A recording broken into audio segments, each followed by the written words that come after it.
enseñanza de Hebreos, que ya estamos en la fase final, para celebrar pues la conmemoración de lo que es la temporada que estamos atravesando, que es la famosa Semana Santa. Pero antes de entrar por aquí, si tienes tu Biblia, ábrela ahí en Mateo capítulo 21, sí, o tu celular. Pero antes quiero recordar de 2, 3 cosas importantes. Bueno, todo se va a decir ahorita al final, pero hay días donde siento que yo tengo que recordar por el énfasis que quiero hacer. Próximo viernes, la reunión de 7 palabras es a la 1 de la tarde. Vente a la reunión, es un tiempo muy especial. Pero tenemos 3 cosas importantes en esta temporada.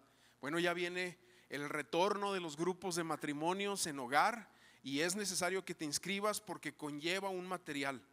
Todo matrimonio, nuestro deseo es que para que tú te conectes, seas parte también, ya sea de un ministerio o de un grupo. También viene nuestro retiro de matrimonios, que es un tiempo donde le damos mantenimiento a nuestro matrimonio y no te lo puedes perder. O sea, es una inversión, sí, cuesta 5,600 pesos, es una noche, incluye los alimentos de la pareja, desde la comida del viernes, sábado y el desayuno del domingo. 31 de mayo, 1 de junio, apártalo. Yo ya le dije a mis hijos, mira, yo en esas épocas se estima que yo sea abuelo. El mundo se detiene, ¿verdad? El mundo se detiene, pero me comprometí a ir, ¿verdad? Al retiro, ahí estaremos, a menos que nazca ese día, ¿verdad? Pero bueno, ahí estaremos con el favor de Dios, muy contentos y debes, o sea, es algo que necesitamos como matrimonios. Y por último, y quiero hablarles un poquito de esto, hombres. Mira, cuando empezamos con el discipulado de hombres, te voy a ser honesto, yo dije, quiero discipular unos 30 hombres, ese fue mi deseo inicial, unos 30 hombres. Así en corto vamos a hablar cómo son las cosas, sin pelos en la lengua, en un ambiente de hombres, que yo les pueda hablar como a hombres. Aquí con ustedes no hablo como quisiera hablar, por respeto a todas las damas que están aquí, pero con hombres, ahí hablamos todo, ¿verdad? Y gracias a Dios se inscribieron no 30 sino 65.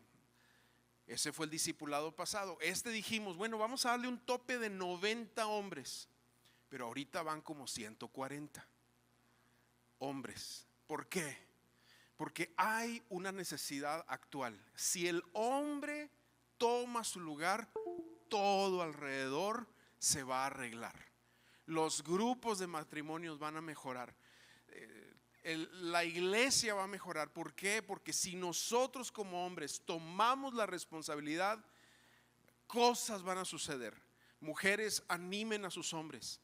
Mujeres, siempre estamos muy agradecidos de todo lo que ustedes aportan espiritualmente. Y ustedes lo vieron aquí en el equipo que va al viaje misionero, la mayoría son mujeres. Pero mi deseo es que algún día la mayoría seamos hombres los que vayamos. Amén. Ya me estoy desviando, ¿verdad? Ya les quiero predicar a los hombres. Pero de verdad, mira, ahora venimos regresando a un evento de pastores y estuvo ahí el hijo del autor de los libros que estamos estudiando, se llama Paul Cole. Y le empecé a platicar lo que está pasando en Saltillo. Me dice, eso que ustedes están viviendo ahí no es normal. Dios está haciendo algo. Y sí, Dios está despertando a la hombría en la iglesia. Si tú te apuntaste, hoy es el último día para pagar, ¿sí? Y si no te has apuntado, tenemos un límite de 150 hombres. Hasta ahí te puedes apuntar, pero no lo dejes pasar. No tengas miedo. No tengas miedo de apuntarte. No tengas miedo de venir. Va a haber algo especial, de verdad. Dios va a hablar y yo te animo a que vengas, hombre, y te inscribas a esto. Muy bien, bueno, ya lo dijimos. Hoy es el último día y van a estar en el módulo tanto de matrimonios como para grupos como para lo de hombres. Muy bien. Hoy conmemoramos el inicio de la Semana Santa. Muchos, honestamente, cuando entramos a esta semana, de repente tenemos un enfoque muy tradicional. Lo vemos como un tiempo de vacaciones, las mamás se preparan con más mandado, algunos planes de salir. Tú dices, por lo menos, si no podemos irnos hasta Colombia o hasta otros países, por lo menos nos echamos una vuelta aquí al centro de Arteaga, ¿verdad? O lo que sea. Y lo vemos de esa manera. Pero quiero decirte que esta es la semana más trascendental para nosotros como cristianos. Cuando hablamos del cristianismo, yo no estoy hablando de una religión, como mucho se celebra hoy en día sin entendimiento, sino que realmente es la convicción de una relación con Cristo que cambia todas las cosas. Y al cambiar todas las cosas, obviamente cuando entramos a esta etapa de la Semana Santa, vamos conociendo un poco más el corazón de nuestro Señor y cómo Él atravesó por tantas cosas. Ahora, cuando entramos a esto, los evangelios marcan gran actividad, de la entrada triunfal, que es un domingo, hasta la resurrección, que es el siguiente domingo. Hay una gran cantidad de actividad, mucha enseñanza por parte del Señor Jesucristo, muchas confrontaciones con los fariseos, porque Él, cuando entra a Jerusalén, es la gota que derrama el vaso, y esa gota, ese momento crítico es lo que hace que Jesús llegue a la cruz del Calvario. Hay también oraciones muy intensas, es donde está la noche del Getsemaní, cuando Jesús suda grandes gotas de sangre. Se hacen los últimos milagros cuando Él entra al templo y lo limpia.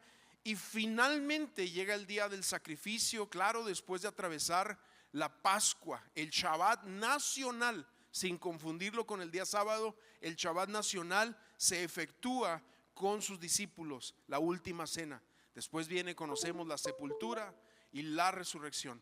Tan intenso fue ese tiempo que el día de la última cena, de la Pascua que Él celebra con sus discípulos, les dice cómo había anhelado estar con ustedes en esta Pascua, en esta cena. Esa noche Él no duerme, se va, como decimos, se va en vivo hasta la crucifixión, con el cansancio, la pesadez, todo lo que tiene que atravesar.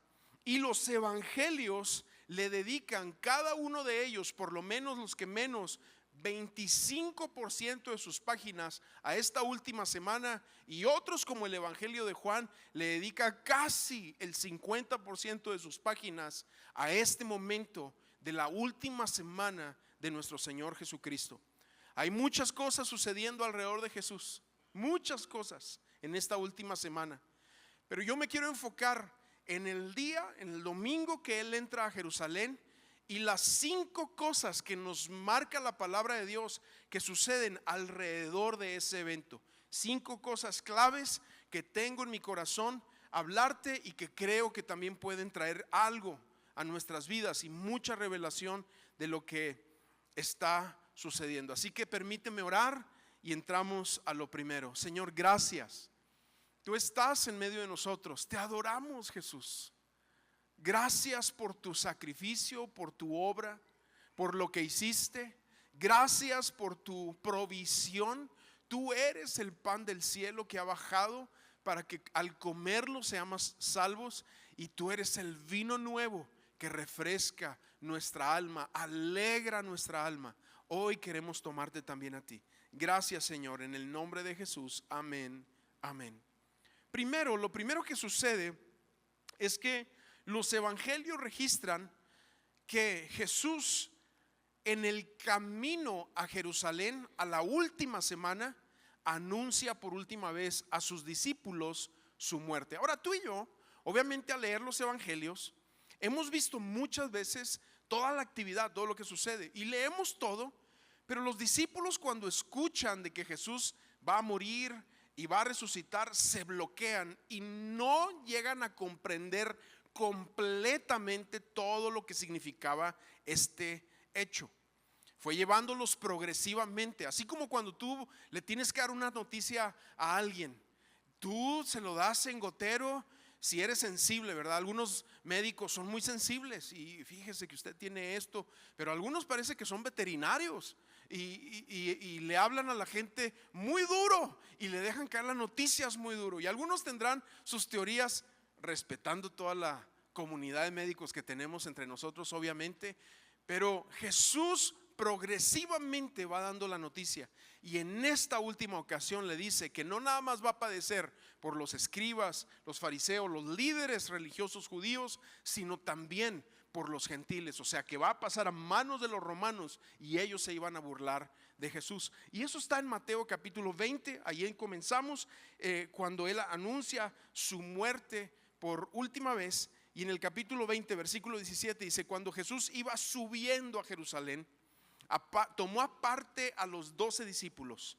Iba subiendo con más gente, pero toma a sus 12 discípulos y por el camino les dijo: ahora subimos a Jerusalén y el Hijo del Hombre será entregado en los principales sacerdotes y escribas y lo condenarán a muerte y lo entregarán a los gentiles para burlarse de él y lo azotarán. Pero yo pienso que para este punto Jesús está hablando y los discípulos dejan de escuchar.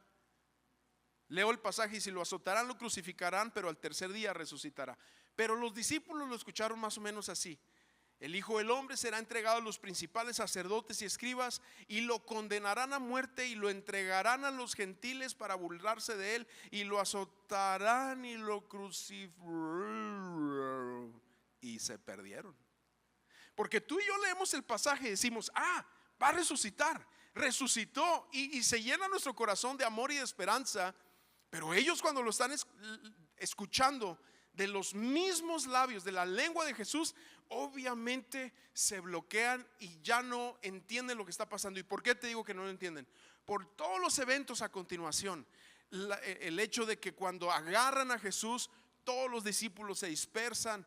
Pedro termina ya a escondidas buscándolo en el patio del lugar donde lo están juzgando las autoridades judías. Maldice para no ser descubierto, etcétera. Hay muchas cosas aquí, pero Jesús está decidido a ir a Jerusalén, tomando su responsabilidad, sabiendo lo que esto significa,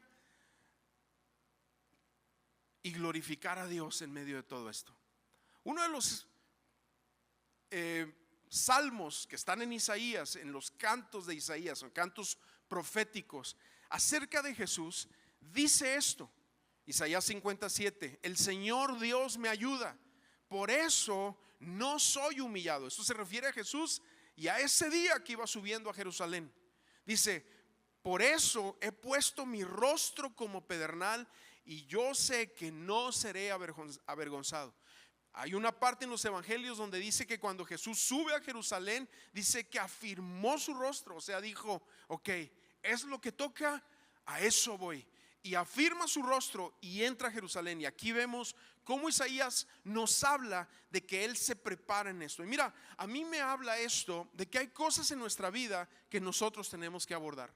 Hay pecados en tu vida que ya no los puedes dejar a la procrastinación. Palabra que se ha puesto de moda. Yo la había escuchado en inglés, nunca le había encontrado una traducción, pero ya se tradujo tal cual la palabra y significa ir dejando las cosas a la desidia, y la desidia, la procrastinación, destruye a personas. Sin embargo, la Biblia nos va dando el ejemplo por medio de Jesús que hay cosas que tenemos que abordar, tenemos que enfrentar, aunque duelan, aunque sean un conflicto, aunque las tenga que declarar, aunque tenga que padecer por situaciones por eso. Pero si yo lo abordo, honro a Dios que me está enviando por el camino de poder atravesar esa situación. ¿Sí?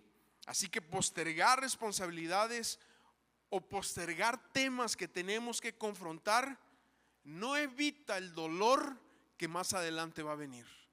Así que te animo a que lo que sea que tú tengas que confrontar, lo confrontes. Así sean cosas personales, interiores, que tengas que rendir. Segundo, lo que pasa a continuación es que Jesús, y esto está en todos los evangelios, Jesús entra a Jerusalén, ¿sí? Y nos dice que mucho de la multitud, dice el apóstol Juan en su escrito, en su evangelio, que mucha de la multitud estaba ahí. Bueno, algunos porque Jesús era famoso, el profeta de Galilea. Muchos eran prosélitos que venían. Dicen que en ese tiempo se inflaba la población de Jerusalén a 2 millones de personas. Imagínate, la cantidad de gente.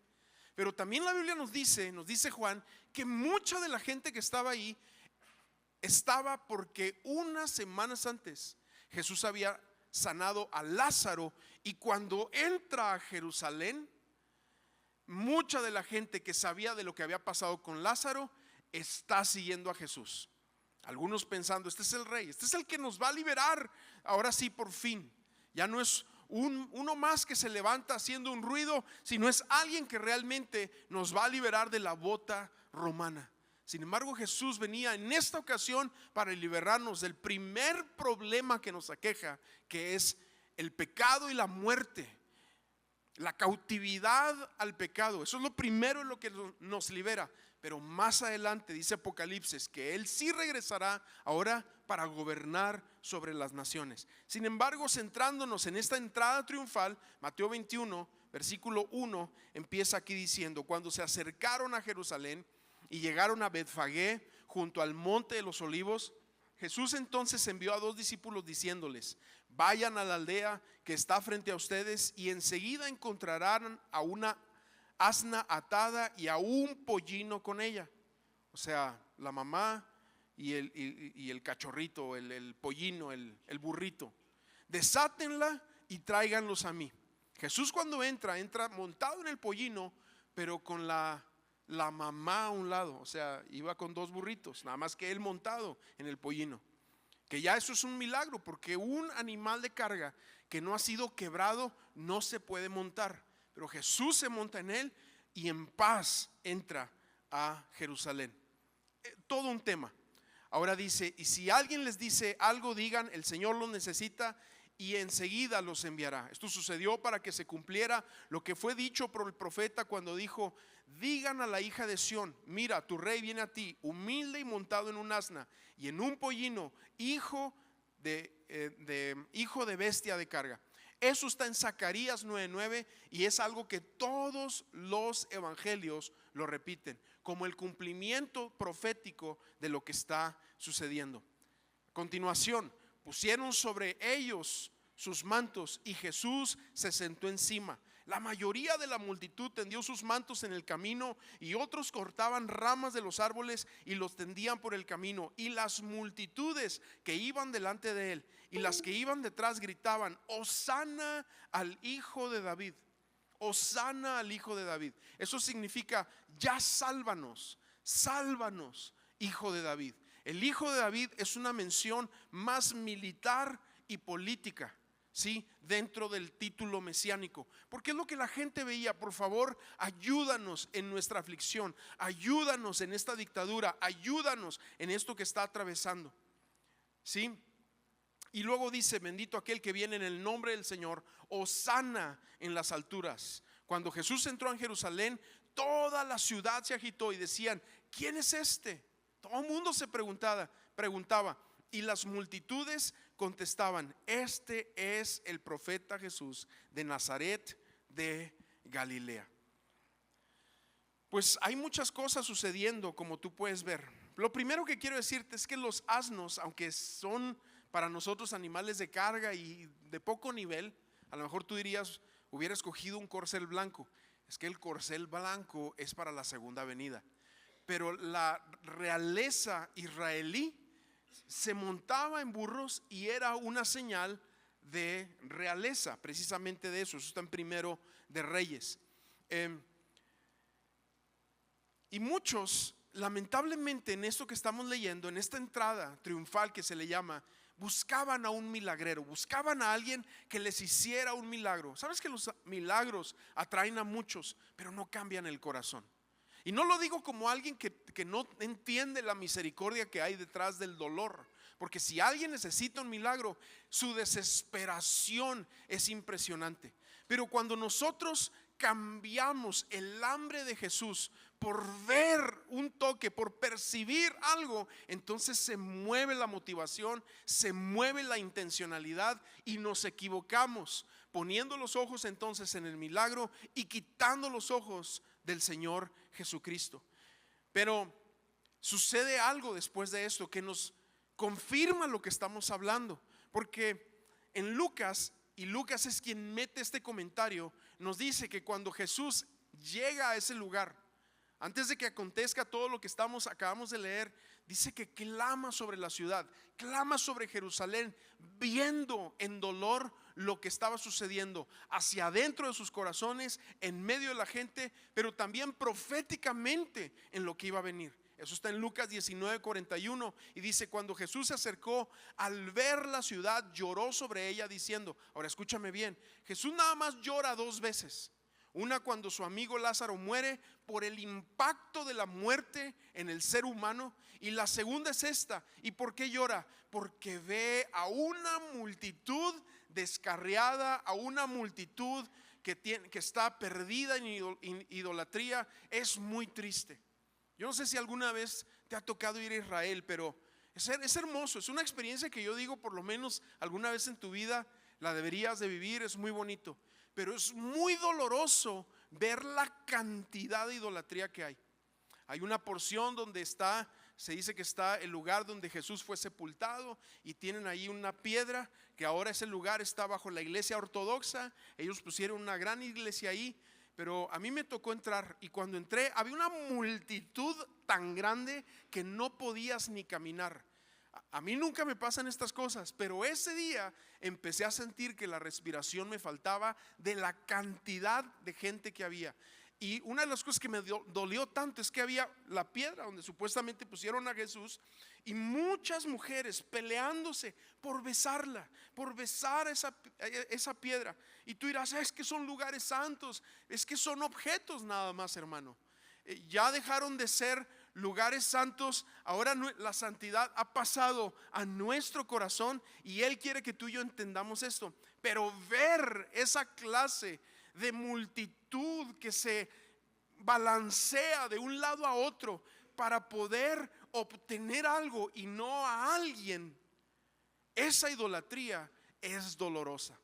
Yo te voy a decir, ser honesto, ese día a mí se me revolvió el estómago de ver lo que estaba viendo en ese lugar.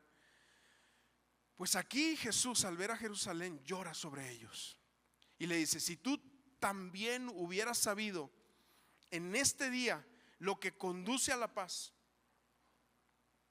pero ahora está oculto a tus ojos, porque sobre ti vendrán días cuando tus enemigos echarán terraplén delante de ti, o sea, te azotarán, te sitiarán y te acosarán por todas partes, te derribarán a tierra, a tus hijos dentro de ti, y no dejarán en ti piedra sobre piedra. Y aquí viene, esto es lo que quiero subrayar: porque no conociste el tiempo de tu visitación. Y Jesús en ese momento mira tres cosas. Número uno, mira hacia adentro del corazón de la gente. Y sabes que veía ignorancia espiritual, ceguera en sus corazones, en los corazones de la gente. Cuando veía al exterior, pero en su tiempo, en el presente de lo que está atravesando, veía mucha actividad religiosa que se va a confirmar con los siguientes puntos. Pero ve mucha actividad religiosa que no cambia el corazón. Amado, la actividad religiosa no cambia el corazón.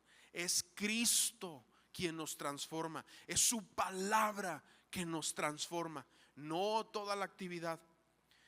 Pero también Jesús estaba viendo a futuro, porque en el año 70 llega el Imperio Romano, y en una campaña de 143 días mueren cerca de 600,000 judíos que habitaban en ese lugar. La destruyen, la queman, tiran el templo, y hay una gran mortandad. Y todo eso, como cuando tú haces un patito en el agua, así se dice así, ¿verdad? Avientas la piedra, y la piedra 1, 2, 3 veces. Todo eso Jesús proféticamente lo está viendo, y por eso su corazón se conmueve y empieza a llorar. Ahí dice la palabra: lo suyo vino y los suyos no le recibieron. Y en Lucas 19, cuando está dando el ejemplo, la parábola de las 10 minas, de las minas, él lo dice también en el ejemplo de lo que decían los religiosos de su tiempo. Y en un punto dice: no queremos que este reine sobre nosotros. ¿Y por qué pasó esto? Porque no conocieron el tiempo de su visitación. Mira, la visitación del Señor es crucial en nuestras vidas. Dios es un Dios de misericordia.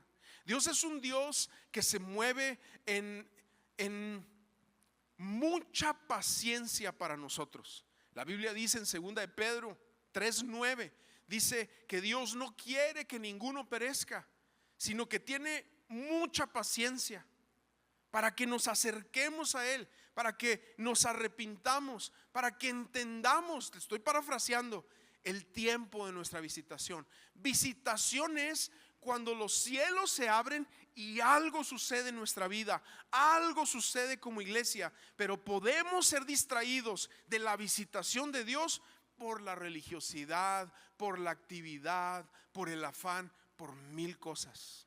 Pedro más adelante, cuando está predicando, él lo dice así: arrepiéntanse y conviértanse para que vengan del cielo tiempos de refrigerio, tiempos de visitación, o es la misma palabra, tiempos de avivamiento. Muchas veces queremos que Dios haga algo, pero nosotros tenemos que reconocer ese tiempo de visitación.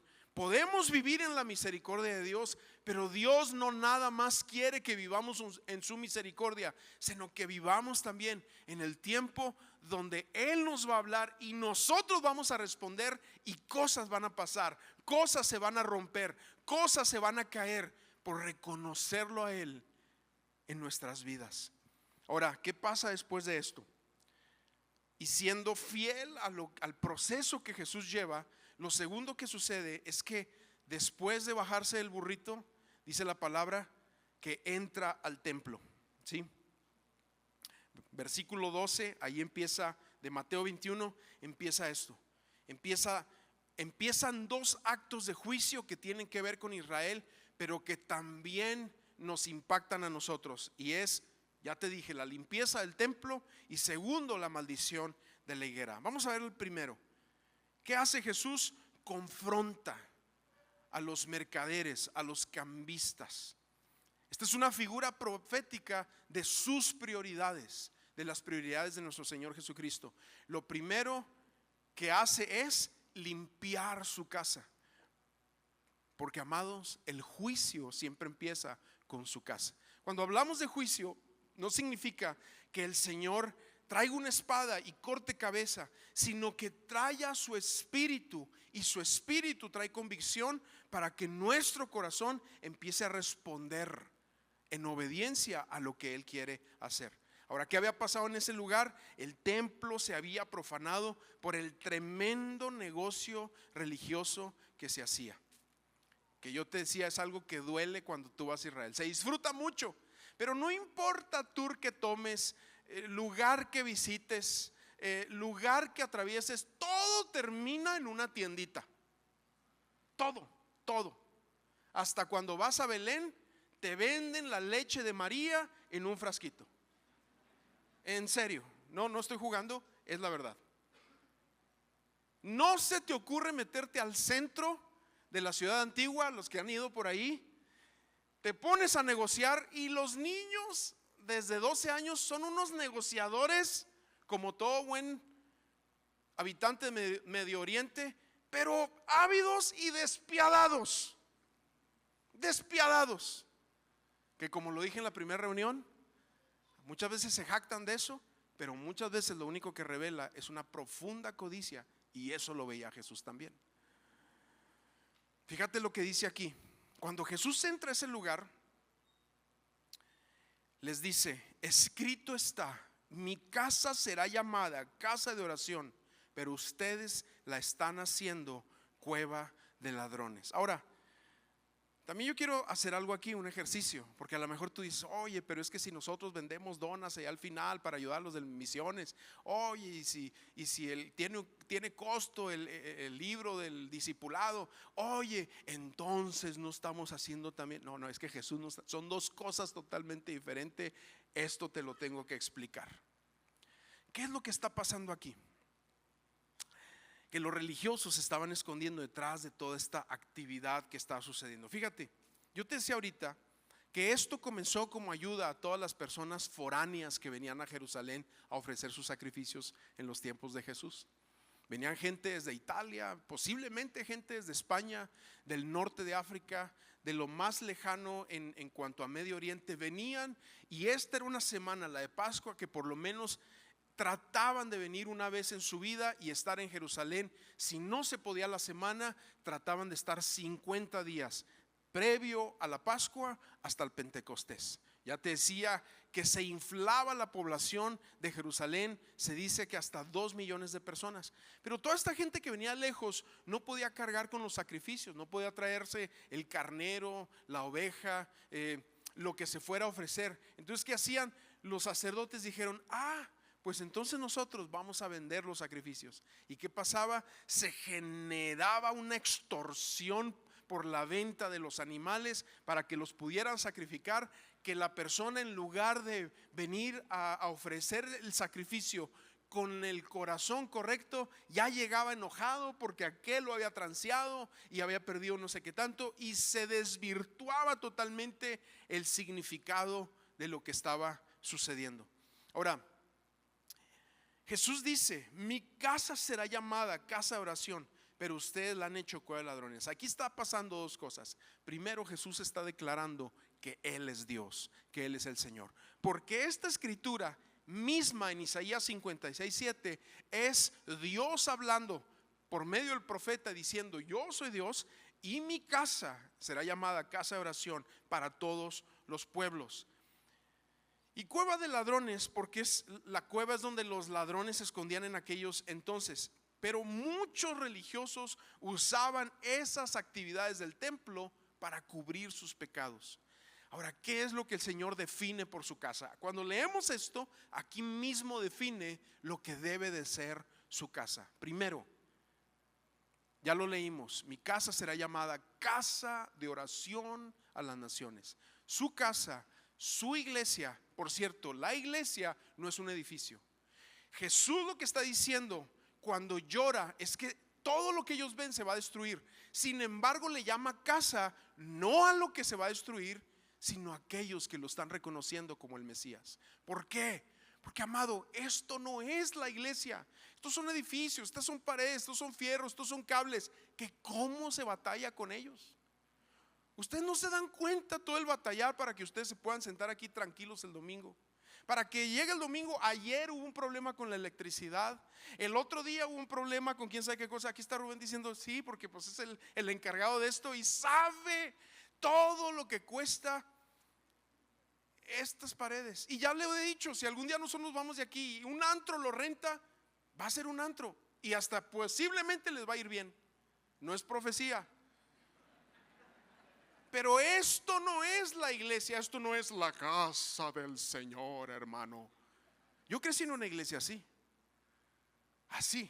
Y un día recuerdo muy bien, lo he platicado antes, mi mamá recién convertida entra y yo traigo chicle. Yo tenía como unos 8 años, dándole duro al chicle. Y llega una señora y me dice: deme el chicle, ¿está usted en casa del Señor? Pues yo le eché el chicle y algo más, ¿verdad? Y luego apartó a mi mamá, le dijo de cosas y mi mamá se regresó a casa. Mi papá andaba de viaje y yo recuerdo muy bien, teníamos un Maverick. Yo iba sentado pues en el copiloto. Es que en aquellos tiempos los niños se sentaban donde sea y ni cinturón se ponían. Voy sentado viendo aquí marca Maverick y volteo para acá y mi mamá llorando, porque en esa cerrazón de religiosidad, esta es la casa del Señor. No, señores, esto es un edificio, nada más. Tú y yo somos su casa, y eso es lo que Jesús está reclamando. Mi casa, nosotros somos una casa donde hay primero oración. ¿Y qué es oración? Pablo lo define más adelante, 1 Timoteo capítulo 2 versículo 1, dice: exhorto pues ante todo que se hagan plegarias. La oración se desprende en 5 significados: plegarias, oraciones, que tiene que ver con postrar tu corazón; peticiones, acciones de gracias por todos los hombres. O sea, este es un lugar donde venimos personas de distintas naciones, de distintas culturas, de distintos entornos, simplemente de aquí mismo en México, de distintas maneras de pensar, pero nos une algo en esta casa: Jesús. nuestro Padre, que podemos venir y derramar nuestro corazón delante de Él. La verdadera oración siempre será una figura para la iglesia de que está dependiendo de su Dios y de que ha puesto su fe en el Señor Jesucristo. Lo segundo que pasa aquí, y Jesús nos lo enseña en este mismo pasaje, ahora en el versículo 14 de Mateo 21, dice: en el templo se acercaron a Él los ciegos y los cojos y los sanó. ¿Por qué? Porque lo segundo que sucede en su casa es que es un lugar donde personas son restauradas, donde hay misericordia para el ciego, para el cojo, para el afligido, para el roto, para el que viene con problemas, para el que su corazón trae un desorden. Entonces esa persona también, para él hay misericordia. Es un lugar donde se le va a ayudar, es un lugar donde se expresa misericordia, es un lugar donde hay no nada más acción social, no nada más obras de altruismo, sino realmente se intenta llegar al corazón de la gente, aunque lo otro también es importante. Y tercero que sucede en su casa, Mateo 21 versículos 15 y 16. Pero cuando los principales sacerdotes y los escribas vieron las maravillas que había hecho, porque se quedan atónitos de ver que sanó a los ciegos y a los cojos, de repente andaban por ahí caminando. Dice: y a los muchachos que gritaban en el templo y decían: Hosana al Hijo de David, se indignaron y dijeron: ¿oyes lo que estos dicen? Y Jesús le respondió: sí, nunca han leído, y esto es del Salmo 8:2, de la boca de los pequeños y de los niños de pecho has preparado alabanza. ¿Por qué? Porque en su casa es un lugar donde se va a adorar al Señor. ¿Y sabes quiénes son los mejores adoradores en medio de nosotros? Los más jóvenes, los más niños. Ellos son los mejores adoradores. No te invito a que vayas a Amistad Kids, porque vas a agüitar a los niños ahí con tu presencia. Pero por lo menos ve las historias. Pero lo que yo veo en las historias es que los niños están, tú les dices: levanta tus manos, sí, brinca, y todos brincando. Son inmediatos en responder porque su corazón está dispuesto. Esa es la naturaleza de un niño. Pero aquí dice que los escribas se indignaron al ver eso. ¿Por qué? Porque su corazón estaba endurecido. Su corazón era un odre viejo con vino viejo y rancio. Y Jesús nos habla que tú y yo nos tenemos que convertir, si queremos, porque esto no es una cuestión de edad, esto es una cuestión del corazón. Si queremos responder al Señor realmente en adoración, vamos a necesitar convertirnos en odres nuevos donde el vino nuevo pueda caer y entonces fluyamos con lo que el Señor está haciendo. Yo platicaba ahorita en la primera reunión que cuando yo me entregué al Señor Jesucristo, pues el Señor nos agarró a mí y a un grupo de jóvenes en una iglesia muy conservadora. Y Dios, un día me acuerdo, estábamos en un segundo piso y estábamos ahí con la guitarra. Éramos un grupo, unos 15, 17, adorando al Señor, y el Espíritu Santo se derramó sobre nosotros.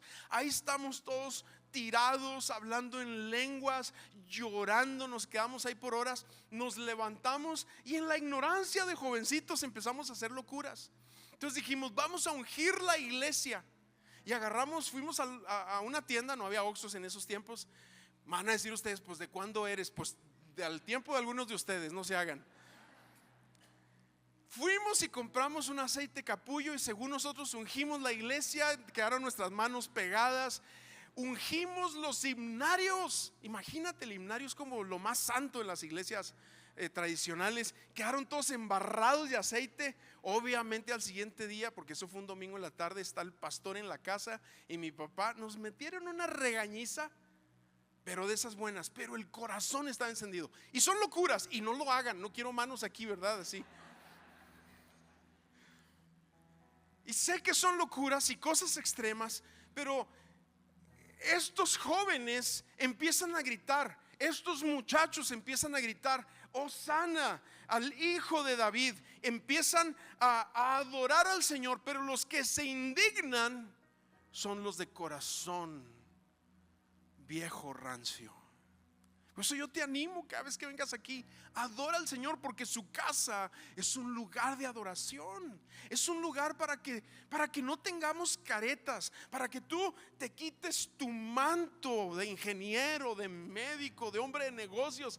Quítatelo, déjalo en la casa, como David cuando entra en una forma profética también a Jerusalén y llevan la presencia, el arca del pacto, se despoja de su manto y empieza a adorar con todo su corazón al Señor. Tú y yo necesitamos hacer lo mismo, y esa es una característica cuando eso pasa, de que esta es una casa donde el Señor ha puesto su presencia. Sin embargo, cuando nosotros somos así de actitud glaciar, yo te decía el otro día, ¿no? Así con una actitud de que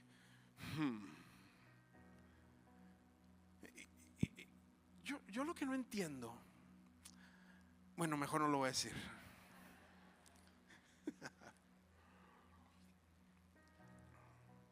Ay, Dios mío, adora al Señor, de verdad, adora al Señor.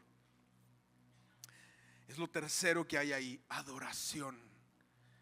Y son los jóvenes, son la nueva generación, son los que tienen un corazón de joven, los que rinden su vida delante de Él y los que lo proclaman. Yo creo que eso tenemos que verlo también en nosotros mismos. ¿Cómo está mi corazón? Soy un odre viejo, tengo demasiadas estructuras, me he vuelto religioso, juzgo lo que los demás están haciendo. Mira aquel que raro levanta las manos, ¿por qué no las levanta así? ¿Por qué las levanta así? Oye, que nos metemos en tantas tonterías por ver a los demás que nos perdemos su presencia. ¿Y sabes qué? Por eso llora Jesús, porque ve a la gente distraída con cosas que no tienen nada que ver. Y por último, la maldición de la higuera, que está relacionado todo, porque este es un pasaje, no quiero leerlo todo, pero Jesús termina ese día, se hospedan en Betania, pero de regreso temprano a Jerusalén son 5 kilómetros. En la salida trae hambre, ve a la higuera frondosa, se acerca a ella, verde, verde, grande, grande, y no hay ni una breva, ni un higuito, nada. Nunca más nadie va a comer fruto de ti. Se duermen, en la mañana se levantan, van de regreso a Jerusalén, y la misma higuera, los discípulos así: Señor, la higuera que maldijiste está completamente seca. Eso es profético también, amado, porque en el tiempo de su visitación, lo que Él está buscando de tu vida y la mía es fruto. ¿Qué fruto le puedes dar al Señor? Él se acerca a ti, Él hurga entre tu alma, entre tu mente, buscando fruto, y Él quiere encontrar fruto. Y lo que no tiene fruto no sirve para nada. Eso lo vemos en los pasajes, eso lo vemos ahí. Él nos llama a que podamos darle fruto, y eso representa, primero representa a Israel, que cuando Jesús se acerca no había nada en Israel para otorgarle, al contrario, puro rechazo, más que por unos jóvenes que lo declaran por ahí y sus discípulos que le seguían. Pero también impacta sobre nuestras vidas, porque Él busca que tú tengas fruto. Dice la palabra: por sus frutos los conocerán. Si yo pasara a 2 o 3 mujeres aquí a dar testimonio de su esposo, ¿qué dirían? Por eso te animo a que vengas al discipulado de hombres, para que tengan algo bueno que decir de ti. Y viceversa, ¿no? Vamos a ponernos de pie.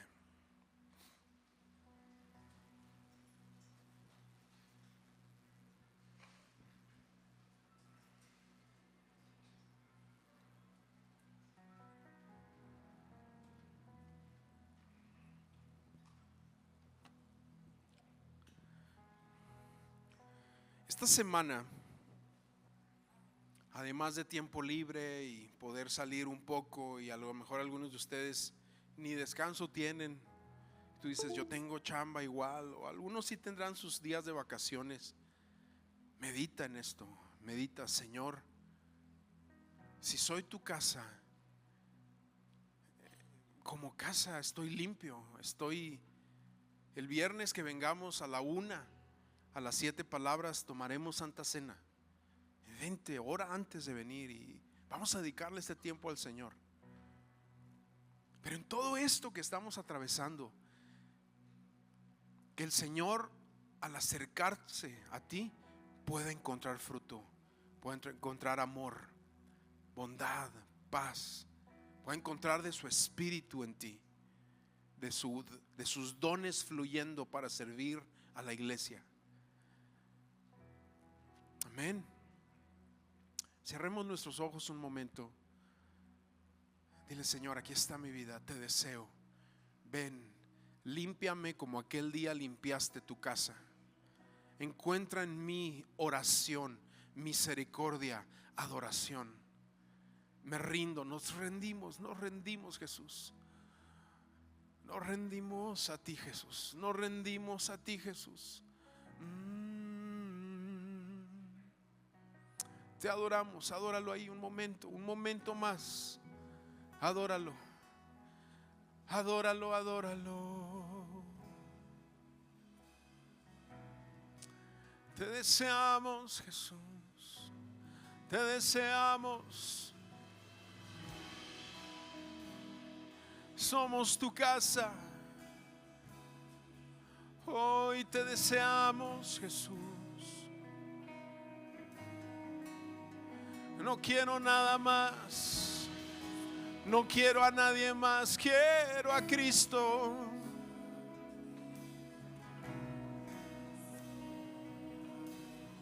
Quiero a Cristo. Quiero a Cristo. Oh Padre, danos a Cristo, danos a Cristo. Levanta tus manos, adóralo un momento más, adóralo. Dile, aquí está mi corazón. Encuentra los frutos maduros, procesados por tu presencia, por la aflicción quizás. Oh Dios, te adoramos.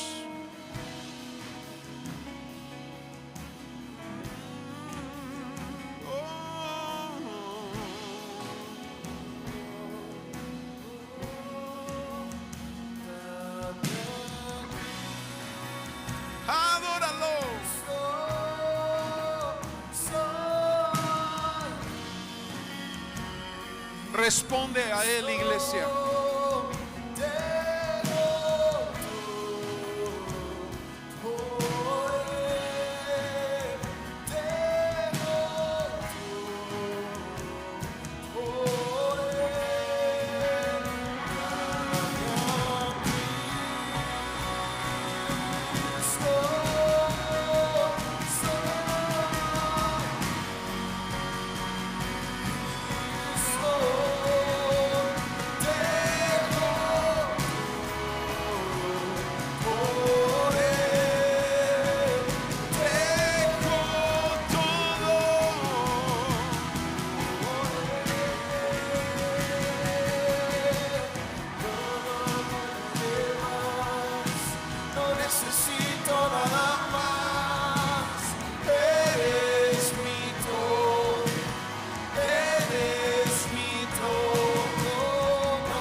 Señor, gracias. Te deseamos. Y más allá de un edificio, une hoy a una iglesia en este lugar que te ama, que te busca, que te desea. que está dispuesta a rendirse delante de ti, que cuando te acerques a ella encuentres frutos maduros, listos para comer. Gracias, Señor, gracias, te adoramos en el nombre de Jesús. Amén, amén. Iglesia, que Dios les bendiga. Tengan buen domingo, nos vemos el viernes. Y gracias por ver este video. No olvides suscribirte a este canal donde podrás encontrar todos los mensajes de Amistades Saltillo. Y síguenos en nuestras redes sociales. Nos vemos pronto.